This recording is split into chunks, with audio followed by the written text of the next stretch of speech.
Welcome to another episode of Well Said, where I interview policy experts, commentators, academics, students, activists, and others on topics of higher education, free speech, and any issues related to American culture and policy. You can share this episode on Facebook or YouTube, as well as on any podcast platform such as Apple, Spotify, or Anchor.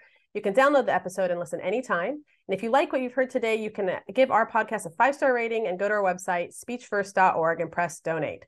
I'm excited to welcome some new guests to the show today. Jessica Costescu, a senior at Georgetown University studying foreign policy, and Clare is a sophomore at the University of Iowa studying political science. Both students have, told me all about some of their experiences on college campuses, and this is something that I think it's definitely worth our network hearing about, because this is stuff that you don't really get to hear very often about what's going on the ground on campuses. So often you hear about articles about how, there was a professor who was canceled or students who were canceled because they tried to host a speaker, but never do you really hear the really kind of social environments, the ins and outs of what it is like on a day-to-day experience from students who do have conservative leanings on college campuses. So thank you, Kyle and Jessica, for joining us today. Really appreciate you taking the time during the busy finals season. All right, so let's go ahead and start off with Jessica, because I know you have a really interesting story. Obviously, I have some just more generic questions that I want to ask you guys regarding just kind of like what it's like to be a conservative on college campuses. What are some of the big issues that you've had to face? But Jessica, we were just talking about an incident where you wanted to post something that was anti-communist, and it actually was graffitied on top of by folks who disagreed with you. And I just think this is an important story to tell. Primarily because folks think that, communism is not really a big issue anymore. They think that Marxism has kind of gone away in the world, and that's absolutely not true. And we can see from research reports coming out of the Victims of Communism Foundation that this is something that's ongoing around the world, but even today on college campuses, it's still very prevalent. So why don't you go ahead and tell us your story? Yes, absolutely. Thank you so much for having me. I think I'd be the first person to wish that it would all be over. My family fled communism there. My dad he fled in the late 1970s, and he was caught and put into a Yugoslavian communist labor camp. And he was there for two Wow. years, beaten, starved. Long story short, he made it to the US, right? And so I made it to Georgetown because of him, essentially. November 7th is the National Memorial Day for the victims of communism. So I wanted to do something nice to memorialize the victims that died under communism and those that continue to suffer under this just evil ideology.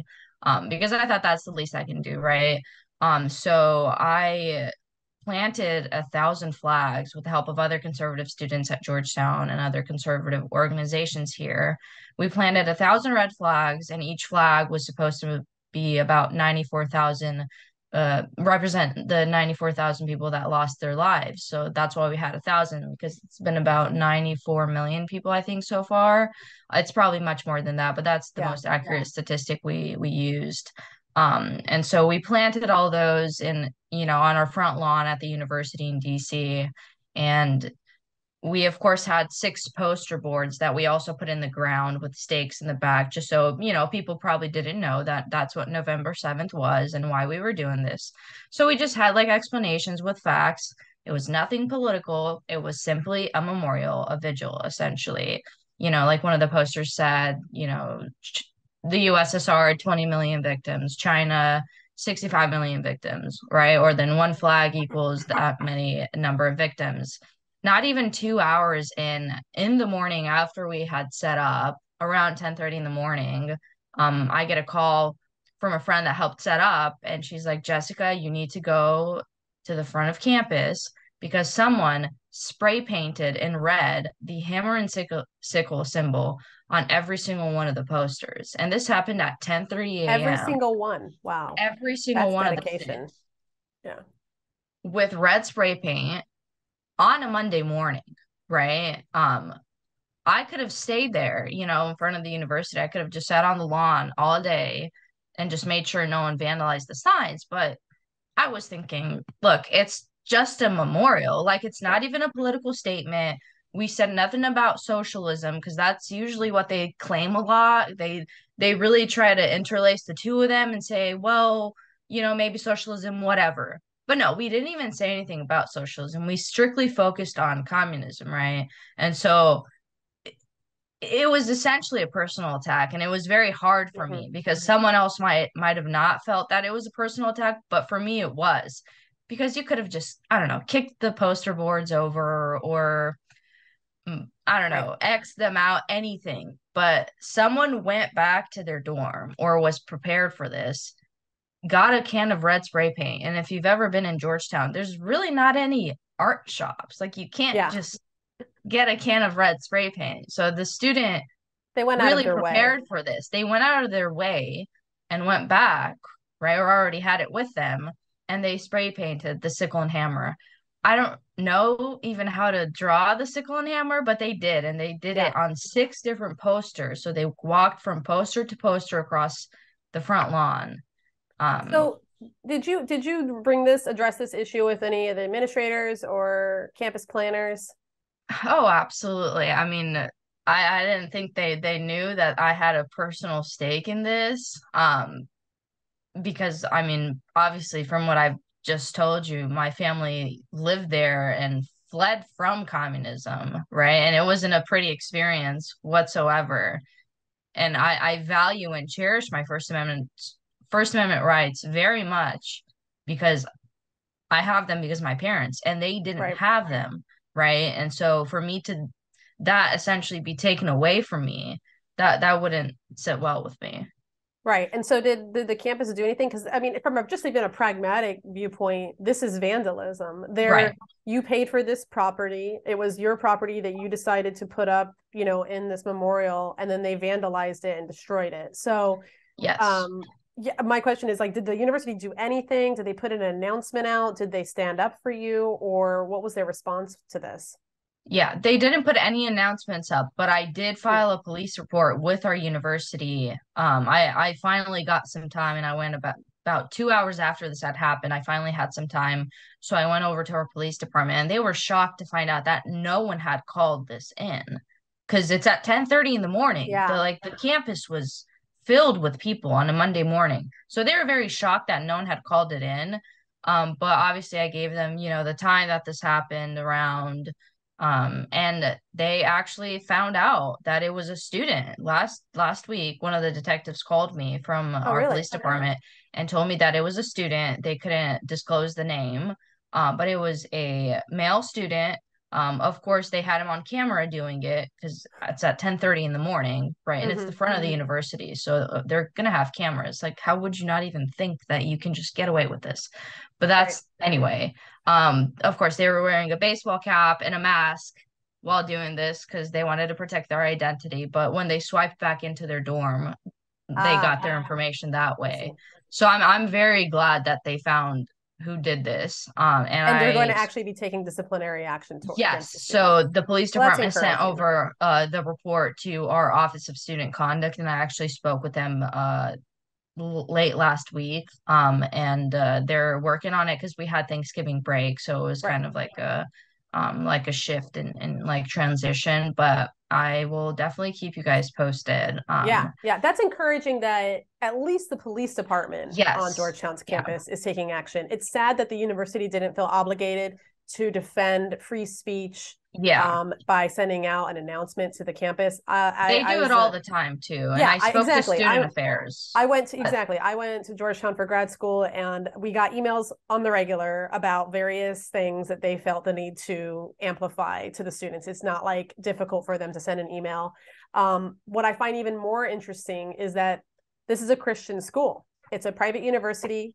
It was founded by Jesuits. It still considers itself a Jesuit Catholic university, and these are some of the most persecuted people by communist regimes around the world. And this is something that you would think that would be very near and dear to the heart of Georgetown, especially because Jesuits kind of one of their big messages is that they believe in the representation of all viewpoints. They believe in free speech and the exchange of ideas, and that people should hash it out through debate. But again, this is something that shows you may have certain principles and you can make these claims and statements, but actions speak louder than words. And clearly, Georgetown's administration did not feel obligated to stand up for your vigil, for, you know, against communist regimes, which should be pretty natural again for them to stand up against communism. Like this should be like right in their wheelhouse. But, you know, and this isn't the first time we've seen activity like this out of Georgetown, and we'll talk more about the campus here in a bit. But I want to hear from Kyle, because Kyle's actually at a public school. You're at the University of Iowa, and you're a little younger. You've kind of just entered the campus. You've been there a couple years now. By the way, I love your background. For those who aren't watching the video, he's got like this American flag. He's in behind him, and he's got an American flag shirt. So like, yes, awesome. Yeah, it's like very traditional, like kind of like Midwestern America. Love that. So you're majoring in political science, which is a really like common major for those who are very passionate about political issues and very interested in what's going on in society and culture right now and want to impact that. So I'm very curious what your experience has been on campus, but also kind of, you mentioned before that you've witnessed political violence on campus, and just kind of what, if you want to describe what that is, looks like in your student experience.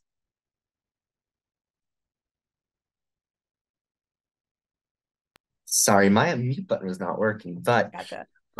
yeah, so I'm at a public university. So people don't know how Iowa works. We have a Iowa school system. It has three universities. I'm at the University of Iowa, we have Iowa State and University of Northern Iowa, and they're run by a board of regents that is appointed by our governor, who's a Republican. So we have a little bit of protection when it comes to that. But otherwise, you know, we still have a lot of issues, and we've seen them on campus, especially this year.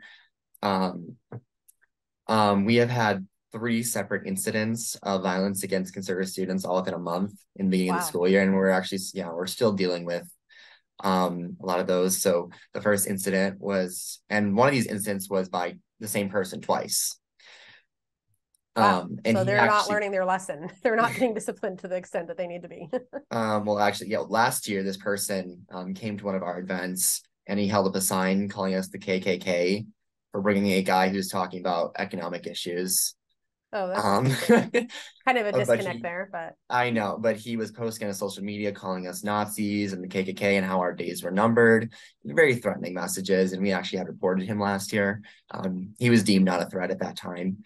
So then this year, this person, first he came to a turning point table. I'm part of College Republicans, but we have a bunch of conservative orgs who work together, and we're all very connected. We talk, of course, and we work together. But he actually came and he swung a skateboard at their table while they were tabling on campus publicly, and they called the police, and they just told him to go away, and really nothing happened from that.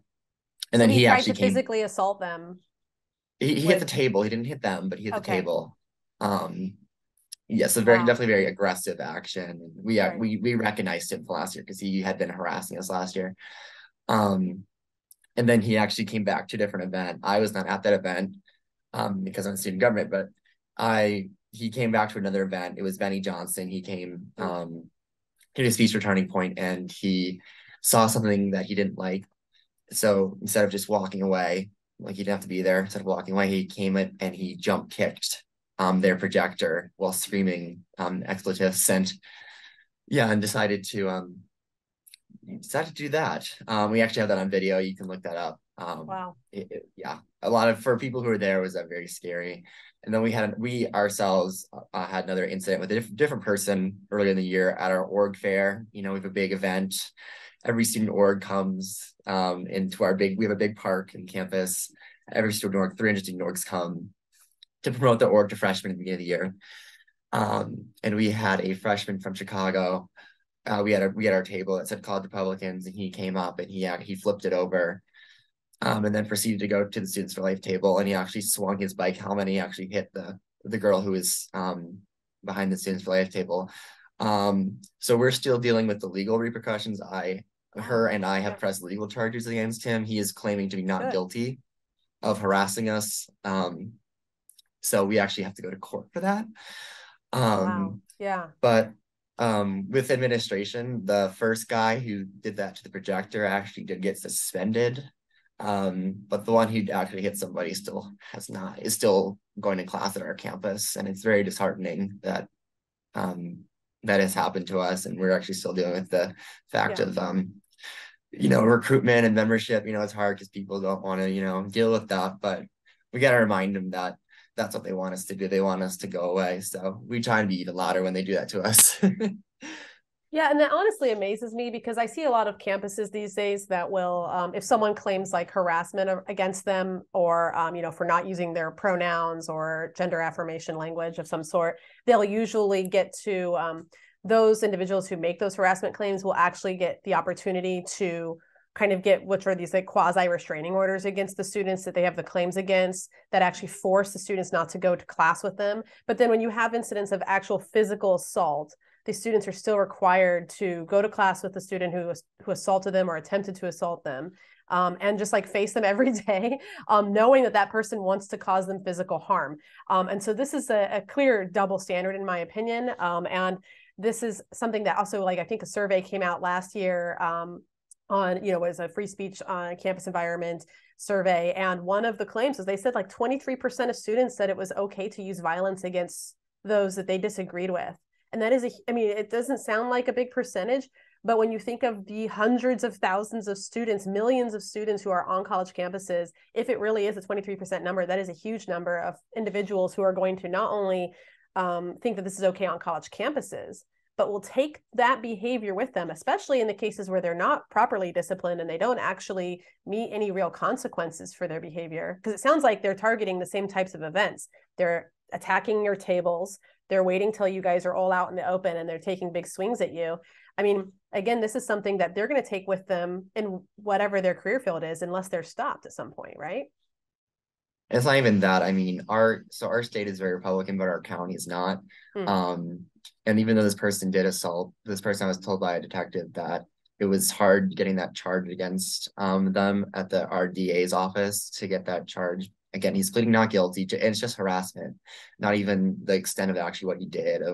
And in Iowa, doing a crime against somebody because of their political party is under law a hate crime. I know a lot of people probably aren't going to agree with that. I mean, I agree with it because we deal with it. But that was not able to be prosecuted by our DA in Johnson County. So, I mean, it's disheartening. And actually, we actually have legal no contact orders against the person who did this to our table. Yeah. Yeah. But it's just disheartening that somebody, and he was a freshman, he's from actually the city of Chicago, we found out. Yeah. He was here for 2 weeks and he already did that, and their school still thinks he should just go to our university and our campus. Like, why does he have to be here? Why can't you say we don't want that behavior here? And our school has a pattern. When I came here as a freshman, the first week I was here, there was a big protest against the fraternity because they had like sexual assault allegations, and I don't even want to get into that. But how the students reacted to that, they vandalized the frat house, and then they walked across our campus to a completely different house, very mob mentality. I was actually there just because I was trying to blend in. No idea where we were going. We had no idea what was going on. Went to this different house and they vandalized that random house in Iowa City. And then I go there the next day and the damage is ridiculous. They've had an entire car flipped over. They had ripped the AC unit out of the wall. Every window in the house was broken. There was spray paint on the house, and silence for a university. Nothing. So nothing no ever condemnation of this behavior from the university. No. I mean, were there any repercussions to this? Was anyone caught and charged? Not that I'm aware of. It just went away. It was silent. Yeah, that's amazing. So, and we saw this across the country in 2020 with the riots. But it's just like it is kind of appalling that there would be, again, I always say this, it's like these are teaching moments for the universities, right? This is an opportunity for the university to step in and be like, hey guys, this is what viewpoint discrimination looks like. This is what the First Amendment says. This is the history behind the First Amendment and the free speech clause of the First Amendment in our country, because it is unique. I mean, it is something that if you compare our First Amendment and our free speech clause to any other country around the world, ours is the most liberal. It is the most open, saying that Congress shall make no law. Everyone else has exceptions written into their constitutions and into their laws. Ours has been upheld time and time again by the Supreme Court for various reasons. And again, like this is something that, the students need to understand that why this is unique, why it's so important to our culture as Americans. So that's really disheartening that these things are occurring on both of your campuses, and we already know on many others as well. But I'm curious about your classroom experiences. So, what has it been like being conservatives in your classroom, or just having more conservative leaning views and ideas that you want to talk about and debate with either your professors or with your fellow peers on various issues that come up during lectures? Kyle, I know you're in a political science major, so I'm sure these issues come up all the time in your class. But also, Jessica, you're in kind of it's foreign policy, international relations. So I'm actually like, I know Georgetown has one of the largest international student base in the country. So I'm kind of curious too what the alternate perspectives are there and how everything is respected with viewpoints, viewpoint diversity in your classrooms. So feel free to jump in and yeah. I mean, I guess I can go. Just because I'm studying more international politics and foreign policy, I wouldn't say like the hesitancy to really speak your mind on the issues you believe in comes from like obviously a domestic perspective, or at least politics as it pertains here in the United States as to like, Democrat, Republican, or liberal and conservative. It would probably be more along the lines of like, do you support Israel or Palestine, right? Or like, Gotcha. what do you think about the war on terror? Or, stuff like that. Yeah. Um, I've always tried my very best to stay true to my beliefs, but I've always done that, but I know other conservative students that have just not been able to do that for whatever reason, right? Like I've chosen to be more outspoken on campus because obviously my personal family experience, I feel like I have a duty. I have to use my First Amendment right. Like this is why my family went through what they did, just so I can make it here and I can, use the rights I have. But for others, they're really just considering whether or not this is going to affect them later on in life. I mean, yeah, there's the one side of it where it's like you don't know where the professor aligns. So like, do you really want to find out? Because like if your grade goes just a little bit down, I mean, you probably won't be able to pinpoint it on, bias or something unless it's like something insane. But like usually that's not how it happens. Usually it's very under the table and it'd be very hard to prove. So most students don't even take a chance. They don't think it's worth it, or they just don't want to be known as conservatives on campus because you're going to be personally attacked. I've been personally attacked. Other conservatives I know have been personally attacked either online or in person. Um, Everyone just has to decide in a sense for themselves if they're willing to take that risk, or if they're willing to be branded as conservative on this campus, but later on when they try to apply for a scholarship from the university, things might not go the way they want them to, right? So you're saying there's real tangible consequences to being identified as a conservative on campus. Not only are you absolutely. harassed and shut Yeah. down and shouted down, but you also, in addition to what Kyle mentioned, you could you risk physical assault, but you also Yeah. risk not getting scholarship opportunities, professors refusing to write you recommendation letters. Right. I've seen that. Yeah, yeah. And then I would like to also point out another statistic. 80% of students as of right now say that they self-censor at one point or another, either in the classroom or on the campus. So I think this all speaks to, if they have ideas that they aren't sure what effect that idea is going to have, they'll keep it to themselves rather than explore the issue with others because they know that there are some dire consequences. Which is crazy, especially here at Georgetown, because we live in Washington, D.C. I mean, Yeah. if not here, where? I Yeah, mean, that's an excellent question. Yeah. So if you can't talk about it here, where are you going to talk about it? And the university has repeatedly said that, they're all for free speech and they support free speech. But it really seems to be more of a different kind of diversity, not really diversity of thought. Right. They really don't care about that, honestly. They care about, the statistics, the numbers of, how many people enrolled from here or their background and ethnicity. It's really not diversity of thought, which is concerning. Yeah. Kyle, what have your experiences been like in the classroom? Yes, I mean, I definitely self-censor myself. I actually was not openly conservative my freshman year. I still was a part Wow. of college Republicans, but I tended to, I wanted to have friends. That's what my big thing was, because I was back home. I'm from the Chicago suburbs. Right. Um, Well, it's a I big part of definitely, the college experience is friendship and camaraderie, right? Because you're all yeah, kind of in this together. You want to have these study groups. You want to be able to help each other out because, again, like you mentioned, you're away from home. And for some of you, it's the first time ever that you've been away from home and sometimes out of state. And so it's a big deal. I mean, you need that friendship. yeah. So I was, I'm from Chicago land. I'm used to being the only Republican in high school, being the one who everyone's like, oh, he's the conservative. Like that was me. That was me. So I was like, I don't want to go to college and have that happen to me again. So like I went to college Republicans. I want to be involved. I did, but like I would just like pretend like, oh yeah, I'm liberal like, to anyone I knew. And eventually as I kept going, it was like a coming out for me. I was like, so I'm actually a conservative. I'm Wow. actually very active and want to be very active. And even in high school, I mean, I'm very involved with Club Republicans. I'm on the exec board. If we ever need to do like media for a school newspaper, when they're not calling us fascists, I do media for them. Um, I'm the one who does it. So I definitely put my name out there. Mm-hmm. But so if I'm on campus, I'm behind the table that says College Republicans, I'm the one who should be very open and not be afraid to say what my mind in classroom. But I still, to this day, I just don't try and rock the boat. Like if it's not Yeah. important, it's not important. I'm just like, oh, it's not a big deal. Like I don't wear political shirts to class. Mm. I'll wear it on campus, but I won't wear it to class. It's Interesting. just I just don't do it because I just don't want to deal with it. And like even my professor, I've won this year. He does a class about comparative politics, which is about comparing, other countries' political domestic Mm-hmm. policies to America. And we're talking about Sweden. And when he was talking about one of the right-wing parties, he was just like, oh, they're just a bunch of Nazis, don't worry about them. And actually during the year, they actually had an election in Sweden. This party got the second most amount of votes in Sweden. I'm just sitting there like, what? I don't think Yeah. like They're a Nazi party would get that many votes in Sweden. I looked into it. I was like, oh, they have a weird past, but I mean, the Democratic Party has a weird past, but we don't just call them racist Klan members. I mean, right. that's what they call us nowadays, right?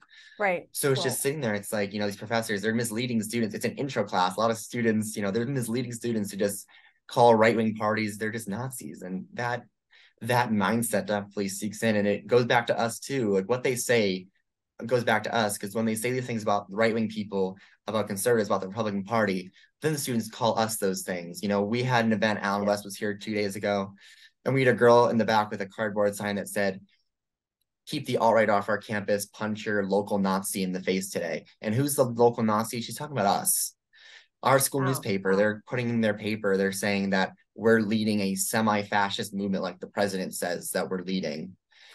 That's the reason they say these things about us, because the people from the top in our classrooms, in Congress, our president of the Right. United States, the former President Obama, when they say the things about Republicans and right-wing people in the classroom, anywhere else, it comes back to us and it affects us too. So, Yeah. that's our experience. And I can promise you, if I'm censoring the classroom, there are plenty of other people who are censoring themselves in the classroom, even in Iowa.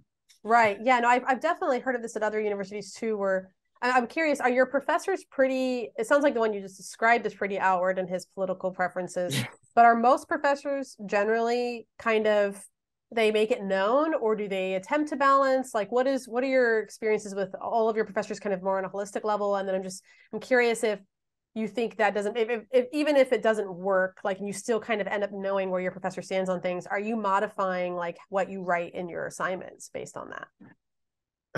Yeah, so I mean, I'm a sophomore. I'm taking mostly intro classes right now, and Yeah. I've heard as I get further into it, it may get a little worse. So I'm bracing for that. But I mean, most of my professors in the political science department are usually pretty, they're not going to be very like, they're not going to be difficult to you. Like, they're not going to say they're going to like be grade you differently for being political. Like, they're not going to obviously say that, but still in the back of your Right. mind, even if they aren't going to do that, you're Yeah. going to think that as a sort of student, and you see another campus, you're going to think that. And I've actually had conversations with some professors and had political discussions with them. And, I think a lot of them are open to political debate, but, especially when they're writing papers and they're, doing their own academic research, and you can obviously figure out, like, if they're writing about something, like, you're going to know, like, their side. So I don't think our professors are very, they don't hide it all. One of my professors last year, when she was introducing herself, she had a picture of herself with her 3 adult children at the Women's March in 2017. Okay. So she definitely put it all out there, what she was standing by.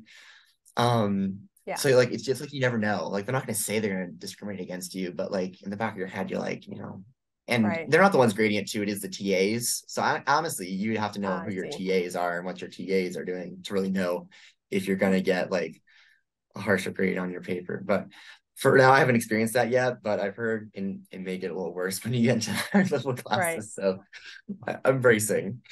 Yeah, I'm curious, Jessica, what your experience has been too. I'm also with both of you. Like I'm not sure if you follow your professors on social media or if you've checked up on them, but I've definitely seen various faculty members on universities posting things that are very anti-Semitic, very anti-Zionist, or also, some things that are very like anti male, like conservative white males. And especially at Georgetown, when I was going there was a professor, Christine Fair, who I believe is still there at the grad school teaching on Southeast Asia security policy. And she actually tweeted that she believes that all white conservative men should be killed and their bodies should be hung up and castrated. And she made this was like something she actually just tweeted, and there was no like LOL afterwards. It was literally just a statement. And so a lot of students were concerned because they took her class and they're like, I'm a white male. What does that mean like for me? And like, how is she going to grade me if she thinks I should not only, that she doesn't like my ideas, but she also thinks I should be like killed and hung. Like, it's just very strange. And Georgetown actually, they put her on sabbatical and then brought her back. Like, she did not get fired for this. So this is something that, it is really concerning, especially when you look at incidents of Georgetown law completely like disintegrating the contract with Ilya Shapiro when he tweeted something that was not even close to that level of insulting as Christine Fair's tweet. But Jessica, I'm curious what your thoughts are on or what your experiences have been with professors. Are they really blatant about their political positions? Do you feel like you're able to challenge them in the classroom, or do you kind of keep your head down, especially when it comes to writing papers? Well, obviously my favorite classes are the ones where the professors, like, you don't know what their their politics are, because I mean that's what it was like for me in high school, and I think that's what it should be all the way through your education. I mean, there's really no reason why someone's political beliefs have anything to do with what you're teaching them in class, right? So like I would be fine. Like, yeah, I won't say anything about my political beliefs and neither will you. I think that would be, great, unless you're actively discussing. But even if you're talking about policy or different beliefs, you wouldn't have to like label it. But I know some conservative professors here at Georgetown, and you can imagine here how difficult. I mean, imagine being a student, but imagine being a conservative professor here, where like even if you open your mouth about anything, like you're just, you know, fired or whatever, right? Um, so I don't think I think if they're conservative, they're very closed off about their political beliefs. If they're liberal, the opposite, right? And I mean, I had to take an African American studies class here at Georgetown. And the professor, he was like part of Black Lives Matter, and he was on this Netflix documentary about the march and whatever. So like clearly, like exactly what they're about. And even if I dare to open my mouth and tell them who I voted for, like and I was the only white person in like a class of 10 students. Like I couldn't even open my mouth that entire semester. Not that I had anything bad to say. I just, But even if you obviously, wanted to comment or push back on anything, oh yeah, like it would just be impossible. And like you feel like you would get ganged up on, because if it's just I'm just the only white person and there's, 9 other people that aren't. mm-hmm. If I say something like can I open my mouth? Like, is this Right. okay? Like, I'm not even gonna say anything bad. I'm just gonna challenge your point, right? But that's just unacceptable, right? Right. So, And then, I mean, we'll talk here in a minute. I want to talk about like what level of preparation you actually think you have now for the professional world if you're constantly keeping your mouth shut and not expressing your viewpoints and challenging others and getting challenged by others themselves. But before we get into that, I do want to ask you, so there's a couple things you guys both brought up. One, Kyle, you mentioned that someone was holding a sign that says like, punch your Nazi today or whatever. Like, there's just this desire for physical violence. Where is the anger coming from that you guys are seeing on campus? Because everyone just seems like so angry, and that's what leads to this physical violence aspect. Well, that's what they're being taught. They're being told that not in school, maybe in school. I don't know where it's coming from. No one's taught me to be violent. I was always told to to respect other people, respect people's spaces, but Yeah. they're being told that we're the enemy. And it's by the people who are above us, it's by our politicians, it's by these people who tell us, that right-wing people, that we're all fascists, we're all Nazis, we all want to kill all Black people, like, stuff like that. That's what they're being taught. That's what they're being told. They're being told we're evil, we're racist, we're every ism-obic in the book. Right. And they think we're evil. They think we're the enemy. They don't want to talk to us. So they think the only way to deal with evil people is to punch them, and that violence is the only solution. Violence is going to free them from their oppression, and blah, blah, blah, blah, blah. That's their mindset.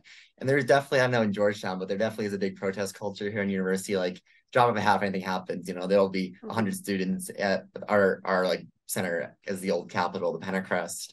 There'll be 100 students there, and they'll be holding a bunch of, makeshift signs, protesting whatever. We just had one about that shooting at the club in Colorado. So, we actually, there was an abortion protest back in May when the leaked decision came out, we actually had a group of us go there to be counter protesters, and that was an interesting experience, but we actually had some good conversations. Good. So, it's not like it's the end of the day, but there are definitely people who would start talking to us, then we start challenging them. There was these young group of girls. They were probably like maybe 13, 14. And like, it was very, like, one of them had like paint on her back. It was like, P word power. I don't know how bad I can, how mouth I can say, but it had that. And my sign said, you deny science. And she looked at me and she was like, do you deny science? What does that mean? Blah, blah, blah. And I said, oh, well, they say a fetus isn't a human. And she's like, well, it's literally not. Yeah. And I was like, then what is it, a dog? And her friends like, don't talk to him, blah, blah, blah. And so they encourage each other not to engage. Right. Yes. Okay. Because I think we're crazy. We're a bunch of crazy crackpots who have crazy ideas. We're just holding signs that say, life is important, life is valuable. We did have some good conversations with adults, but it's just hard because they don't want to talk to us. They don't want to engage because they're told we're the enemies and don't talk to the enemy. It's like, don't cross the picket line. Don't talk to them because it's just so fascinating to me because I'm like, historically, even if you don't have a deep wealth of knowledge of like how historic moments in world history, like that mob mentality usually leads to bad things. Like, you could even look at American history with something that the left talks about a lot, the Salem witch trials, because the feminists like to talk about that for some reason. But like, it's like, this is like a mob mentality, or lynching, at the time of like severe racism and segregation in this country, like that kind of stuff, that mob mentality. And if you ask yourself what leads to this like anger, this violence, and this mob-like thinking, you can easily point to the fact that it's straight up ignorance. Like, these people just have zero desire to engage in any of those situations. They don't want to learn about the other side. They don't want to engage with them. They don't want to talk to them or debate with them. They have already drawn conclusions and now are leading like with pitchforks, like going to go do something crazy because they're just all feeding off of this like ignorant anger. And it's just amazing that like there's just like no learning from history here, and that there's no like reflection of, hey, maybe what we're doing is really similar to the things that we're against. And I know that sounds like really basic when we say it out loud, but it is like mind-boggling, as you're like, how is this still happening? And of course, there's this type of mentality and behavior goes all the way back to ancient history. Like, you can see examples of it all throughout history.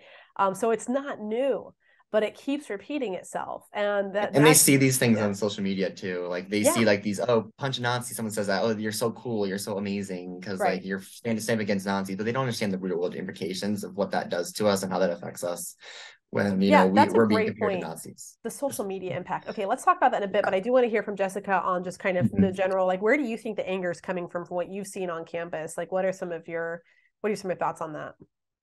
I mean, I would say for Georgetown, it probably at least a little bit has to do with the proximity of being here in DC. I mean, for me, I feel political polarization in the air here. Like, it's very heavy. It definitely feels like if you went out there and tried having a conversation with someone that you disagreed with, it would probably end very bad.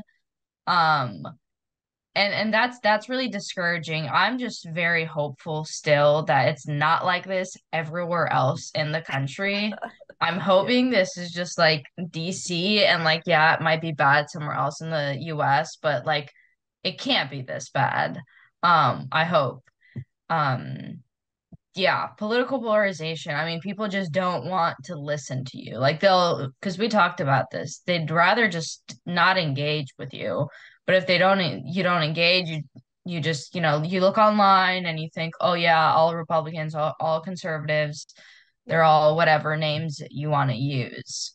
So if you don't even have those conversations in the first place, you're just going to be more and more apathetic, and you're going to hate the other side more and more. Like, Right. you need to be open-minded and listen, and then you can still respectfully disagree. I have had some conversations with people on the left, very respectful conversations, and when those happen, I always really cherish them, and I'm very appreciative that they happen, but they're so rare. Hmm. That's what's concerning, is how few people are actually willing to sit down with you and have these tough conversations. Yeah. I mean, why do you think they're tough conversations? Is it because there's just a genuine lack of understanding? Like they can't defend their arguments, so they shy away from ever engaging because they're like they just don't have the knowledge or the facts behind their arguments to defend it with properly? Or do you think it's just more of, just a lack of thoughtfulness? Like why is there, because you'd say like it is cherished, and I have met people on the left who also really cherish these discussions, and I'm friends with folks who have more liberal leanings than I do, and we enjoy debating, and it's like really fun actually to interact with each other at that level, at that intellectual level. But you're asking, the question is like, how many are willing to go to the intellectual level? Because you say it's like hard, right? Yeah. Are they doing their research? Are they actually like digging in? Or is it just that they want it the easy way out, which is calling you a racist, right? I think the ones that actually choose to sit down to have a conversation, they probably know their topic better than most. But I would say most just choose not to engage because that's what they've been told, either by mainstream media or just social media. Just don't engage with them. They're whatever. And that's just what they've been told. Too many people are just doing what they're being told to do. They're thinking in a certain way because that's what they're being told to think. Yeah. Whatever it is, America's most racist country, has flawed past, it's an unequal country, whatever they're being taught, they're just sticking with that because in a sense, it's the easy way out. Like, yeah, that's an easy way to think. Let's just leave it there. Yeah. You don't have to do any more thinking. You can just look everything up on your phone now. It's too easy. Why put in the effort of actually doing the research for yourself? Yeah. No, yeah, that is concerning with the work ethic. And it kind of brings me to my next question of like, how prepared do you feel like you're coming out? I mean, you're a senior, Jessica.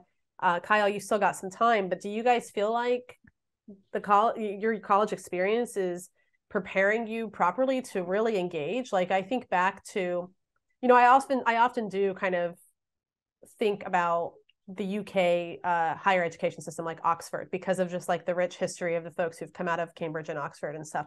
And I've had some friends who've gone there, and they talk about how debate is such a big part of the culture in their classrooms. And obviously, if you look at Parliament, it's like they're literally just standing up and arguing with each other the whole time. There's a lot of engagement. There's and the UK has its own problems for what it's worth, but at the same time, you kind of wonder like, we don't have that culture anymore. We're really losing it. This desire to debate, this desire to argue and like actually put out your ideas and hear what people have to say about them, and be okay with the fact that you might get completely shot down because you might be wrong, but then like using that as a motivator to actually learn about the issue even more. So what do you guys think about, like, do you feel like you're prepared intellectually for kind of the adult world or the professional world, or do you feel like you're going to have to do a lot of self-teaching? Well, I can go first. I think that this issue is not one I have because I do it myself. And I feel like I'm constantly doing it myself. I'm like, I'm always debating. I'm always trying to find. I don't live in an echo chamber. I have not lived in one all my life. I still don't live in one. Um, but it's not the fact that like they're not prepared, is that what the experience that they have is that they want to change the professional world to shape like their worldview too. It's like we always make fun of like safe spaces, and that was like the big thing. I remember when I was like 12 years old, that was like the big thing on the internet, is that every college had a safe space, and that people, they can't handle other opinions that they don't like. That was like the big like running joke on like YouTube at the time. Yeah. And they want that like throughout their entire life. Like they want that safe space in their workplace. Like, they don't want people who are going to be antagonistic, or if somebody is a Republican, they don't want them at their workplace too. So they're going to bring these values and these ideas that they've molded at the university, and they're going to bring it with them to the rest of the world and to Congress even. Yeah. So To the tech yeah, companies, to like, they're going to be, I yes, mean, I talk about this all the time. They're going to be CEOs. I mean, these days, in order to get any real leadership position at any organization or company, you have to have a 4-year degree at least. So you're definitely going to be in these positions, working for these companies. You're going to be representing us abroad. I mean, it is concerning, kind of what is the level of preparation, especially intellectually and with the skill set of thinking critically, and what are students bringing out with them? Like, are they actually learning to think critically? Because if they're not, like, what kind of leadership is that going to give us? The concern here is, especially, you can look at, I look at the Biden administration, and oftentimes I look at the White House staff. They're mostly like my age, millennial generation. And I just feel like there's like a serious like disorganization. Like there's weird messaging coming out. A lot of times it's lazy messaging, it's lazy write-ups, the briefs are lazy.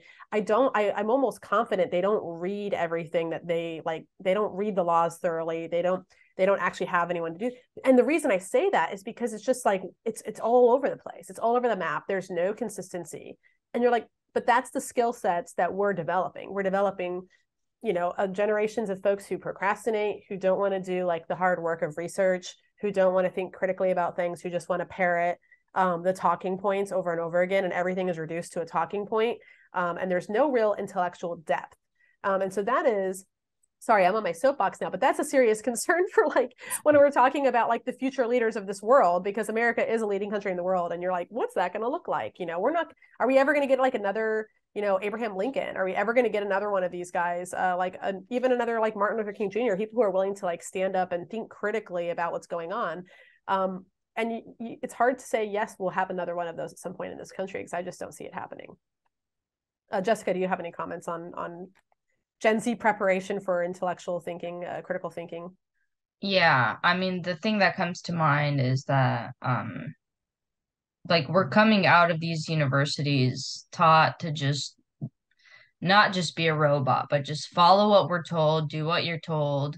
But even then, and I think we talked about this, how there's no repercussions. So you go to school here, you learn whatever you learn, and then you go out in the real world and you think it's going to be the same, but it's not the same. You're going to have to work probably 40 hours a week. If you commit a crime, you're going to go to jail.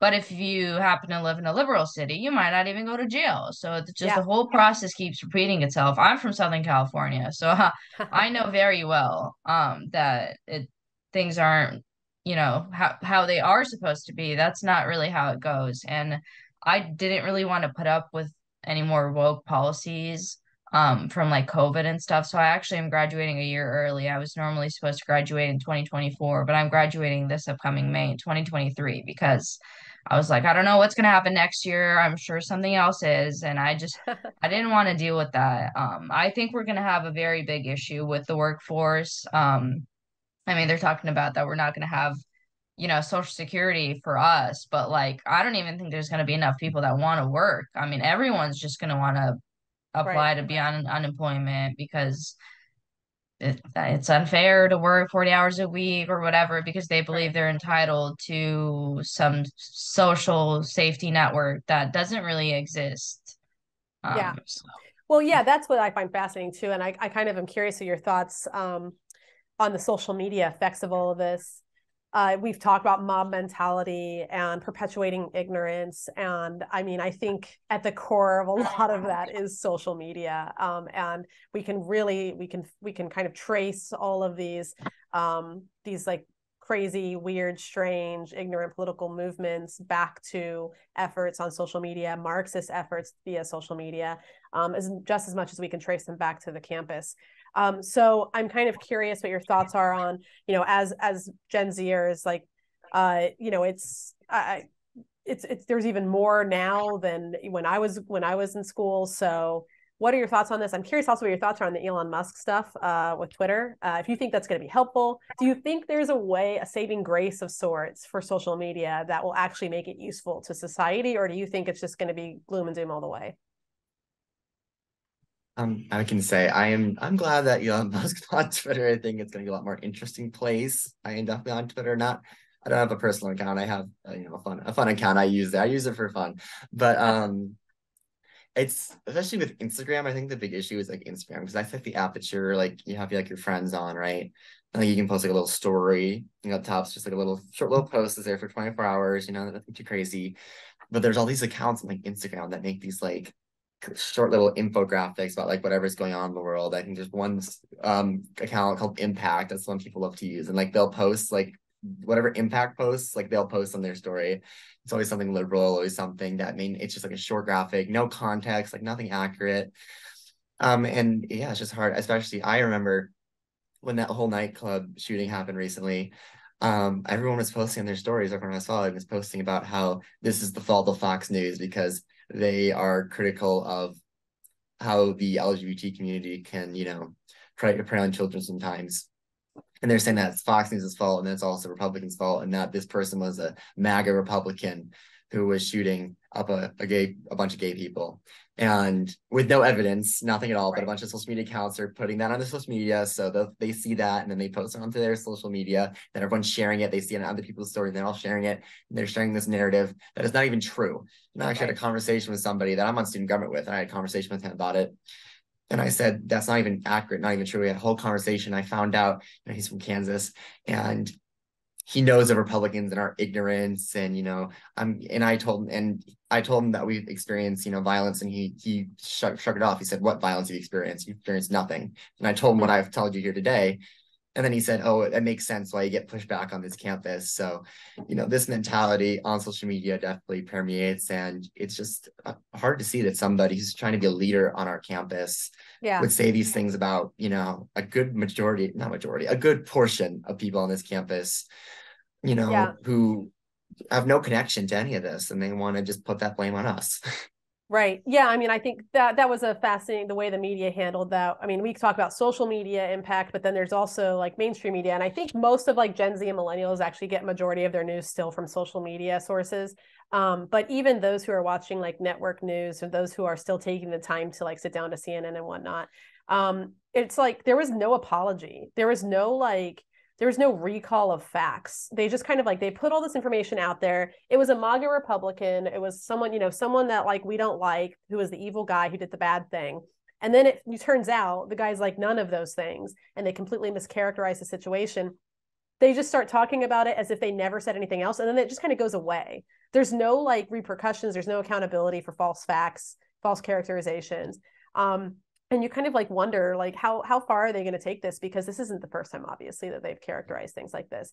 I think it was like Kyle Rittenhouse, and who was the guy, the Turning Point student, or I don't know if it was Turning Point, the high school student who was in DC, who faced the Native American who was like trying to like and then like the media called him this like racist and stuff, and it totally destroyed his life.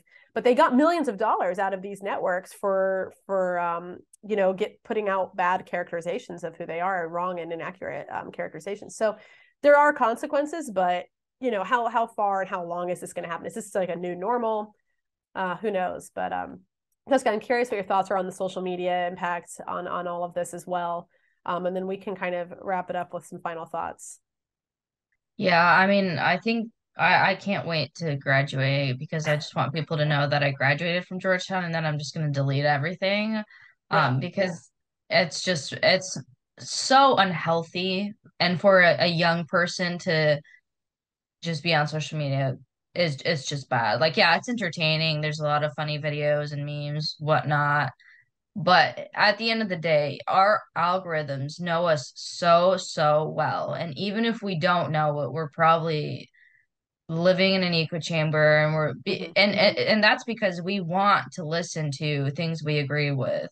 Right. We want to see things on our feed that we agree with. We don't want to see some, woke propaganda on our feed. And not that you should be seeing that, but it's just all kind of, it's all going in a direction where we're not going to want to think for ourselves. We're just going to get instructions, and we're going to be told from the news, from the media, that this is what happened. Don't question it.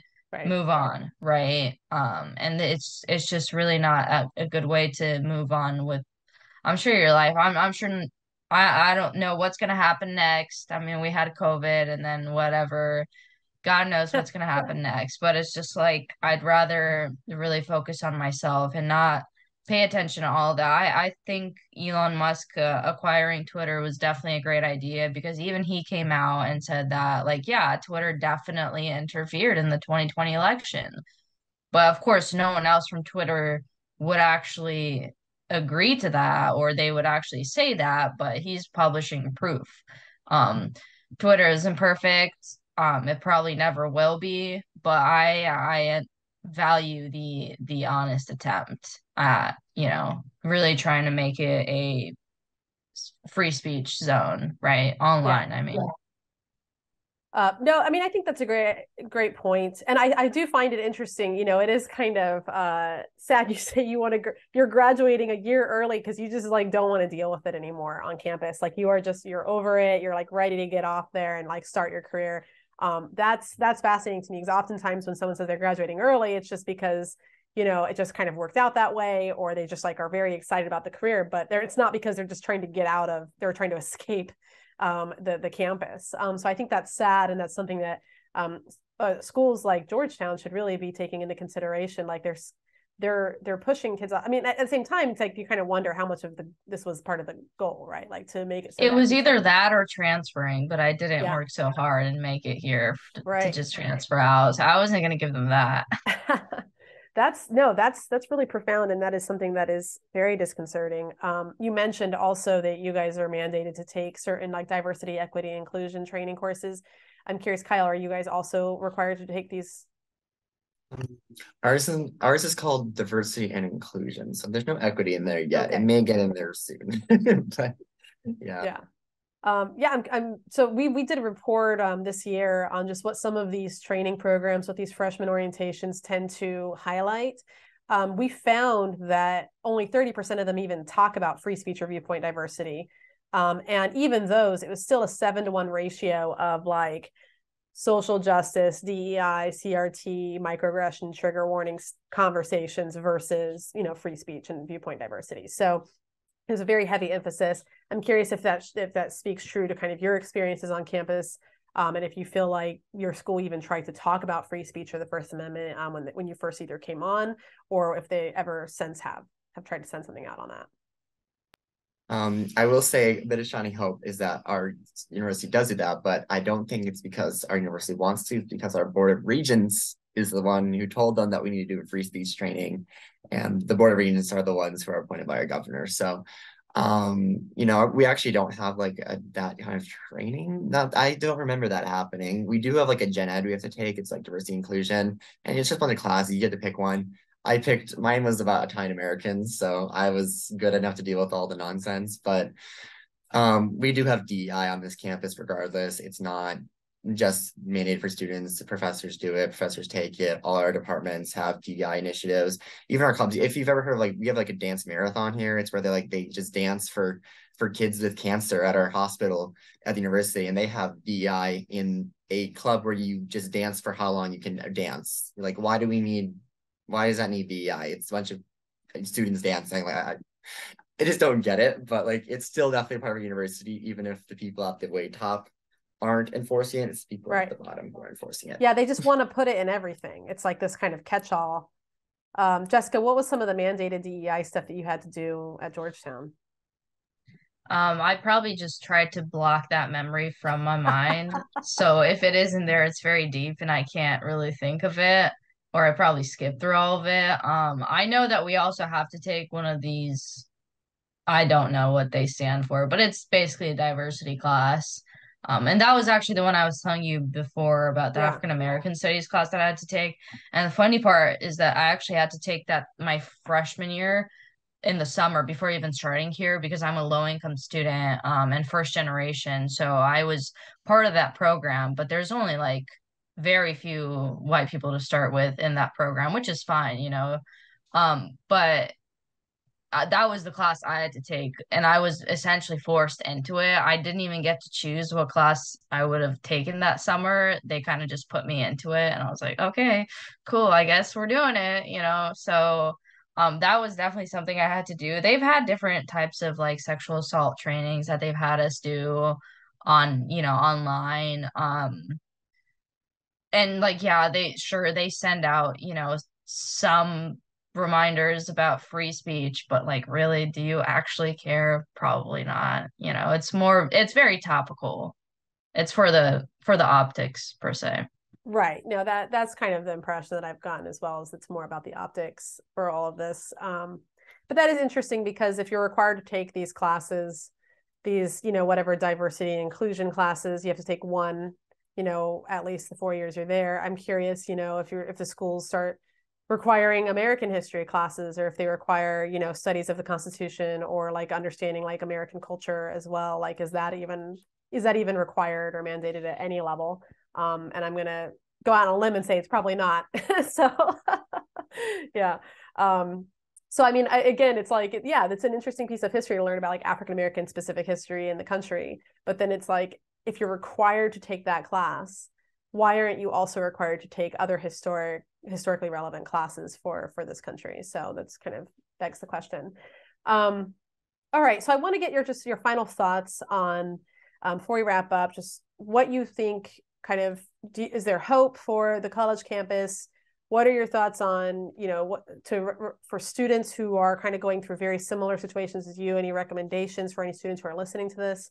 But also just kind of what your kind of big overarching ideas are on this issue, because it's obviously, again, like I mentioned earlier, it's always great to get a student perspective on this because you guys are on the ground and you're dealing with this every single day. So yeah, just some final thoughts from both of you.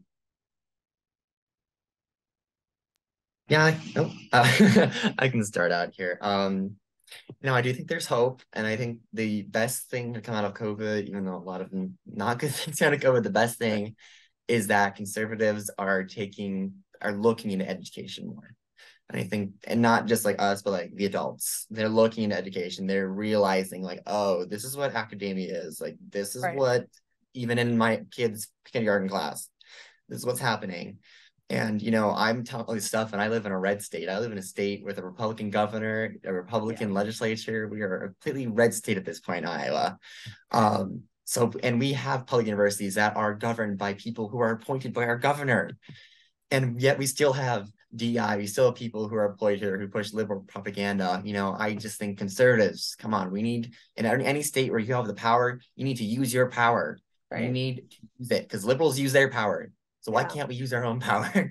We don't do that. And we don't have to push a conservative agenda. I'm not saying that, but we can at least step in and say, no, we're not pushing the liberal agenda anymore. We're going to make a campus like it was back in the day, where it was a completely academic campus.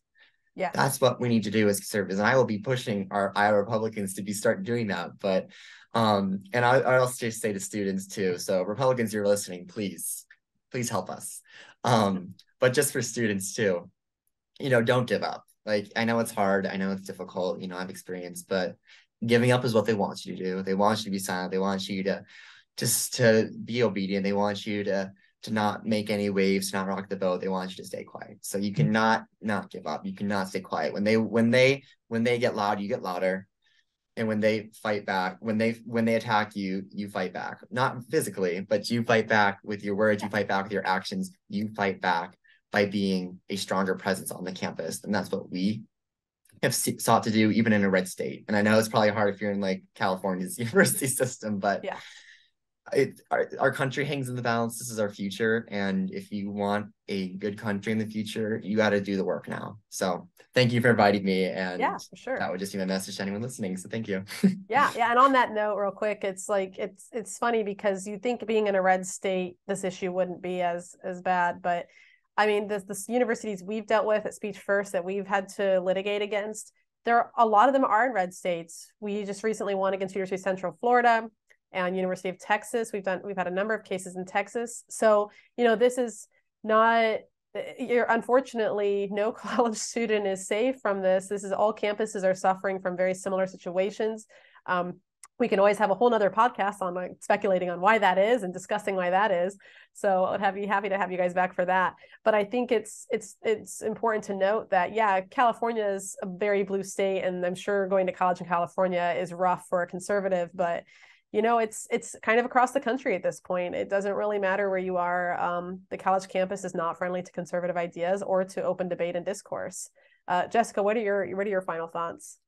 Yeah, I really liked your point, Kyle, about conservatives needing to get involved in education, and they need to start caring about education, because caring about politics isn't enough. Clearly, I mean, even the people you elect to office, even, like, sure, not even them, they might keep their promises and they might be exactly what they said they'd be.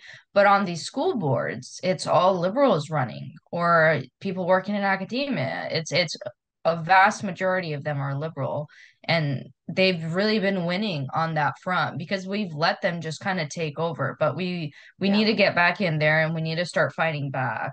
And my advice for students, it really is tied to me personally and that of my family, of like living in a country where you don't have any free speech. And if you don't want it, they'll take it away from you very, very easily and quickly. So even if you don't want to go out there in a Trump hat and say, MAGA, whatever, you don't have to do that. You can choose your fights. You can pick and choose your fights, but when you do open your mouth, make sure you fight, Yeah. because they pretty much already hate you. You can't really possibly say anything bad. I mean, like, that's the whole thing. Just be respectful, stand for what you believe in, choose your fights, because it's not easy being on a liberal campus. It's very hard. You're going to feel like you're all by yourself, but find your community of people. I've co-founded a club here on my campus, and I'm the president of our Network of Enlightened Women chapter, which is a chapter for conservative women. And we have 60 women in our group me. Like, 60 conservative women at Georgetown, where? Yeah. It's like, where are they? But they're here. You just need to Right. you need to do your best to reach out and just let them know that they're not alone, because that was very helpful for me, and doing it for others is very, very encouraging. Great. No, that's that. I think these are both excellent points to end on. I appreciate you both coming on today onto Well Said, and of course your involvement. We've got some student spotlight pieces that are going to be coming out on both of your stories. I think Jessica's yours is already posted to our website, and Kyle's we're wrapping yours up as well. So if anyone wants to learn more about their stories, you can go to speechfirst.org, and you can search their names on our website, or you can go to our blog where we feature all of our student spotlight pieces, where we do kind of an in-depth interview of individual students' experiences on campus. But thank you everyone for joining us today. I'm Cherise Trump, and Jessica and Kyle, that was Well Said.